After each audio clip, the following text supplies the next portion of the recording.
So I try to watch at least 3, 4 movies on the weekend, stuff that's not really in cinemas, some stuff that's on Netflix, anywhere you can catch it. And it's so hard to keep up and review them and let you guys know. So I wanted to do a quick review of what I saw and what I thought of it. Just 3 movies actually. The first one being Cam, which is showing on Netflix right now. It tells the story of a Cam girl whose identity is stolen and the lengths she goes through to get it back. I really enjoyed this movie. This movie starts off in a way that the tension builds from the very first scene. You have this sense of dread the entire time you're watching it. You feel like something bad is going to happen. You're just waiting for it to happen.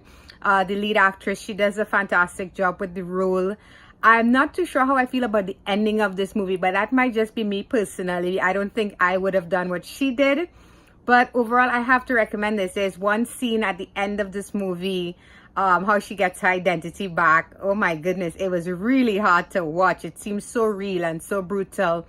But I highly recommend checking this one out, guys. It's not your normal horror movie. I would say it's more of a thriller. And it doesn't answer all of your questions in a finite way, but it's an enjoyable ride through and through. I highly recommend checking this one. For me, it's a 7 out of 10. The next movie I saw was Widows, and this was one I wanted to check out for a while now, and I kept missing. This is a hell of a heist movie. The way the heist is planned, everything feels very real, very grounded. The performances, of course, were amazing, especially by Miss Viola Davis. Is there anything this woman cannot do? She's just so spectacular in everything, and she definitely has that going for her here. For me, the only weak point was a plot twist that I kind of saw coming from the word go. I think if you've watched enough of these types of movies, you probably will pick up on it too. So when it happened, it kind of took away from the movie for me. I wish they didn't go that route with this character, but it still works overall. This is definitely a strong movie, a well shot movie, well acted, well paced. And if you like heist films, I definitely think you should check this one out. This one is another 7 out of 10 for me. I'm so glad I got to see it.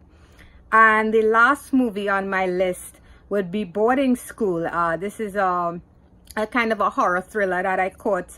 Young actor here, I think his name is Luke Pearl or Peel. He carries this movie on his shoulders. His performance is so strong.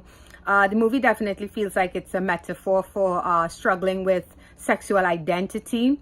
The way it's done though is fantastic. It's one of those movies where I started watching it just as I'll watch this while I do something else, and I honestly stopped what I was doing and paid full attention to it.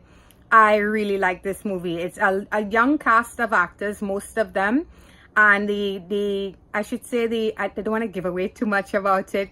I don't think you'll see where it's going until it happens, until the reveal. And then you never quite know what choices the actor is going to make. There is a sort of a subplot that is supernatural in nature, and I didn't feel it was necessary for the rest of the movie to work. It just kind of would make things grind to a halt when that happened. But this is definitely an enjoyable thriller. It's very well acted by this young man. I look forward to seeing him in other things. And this one for me would be like a strong 6.5 out of 10.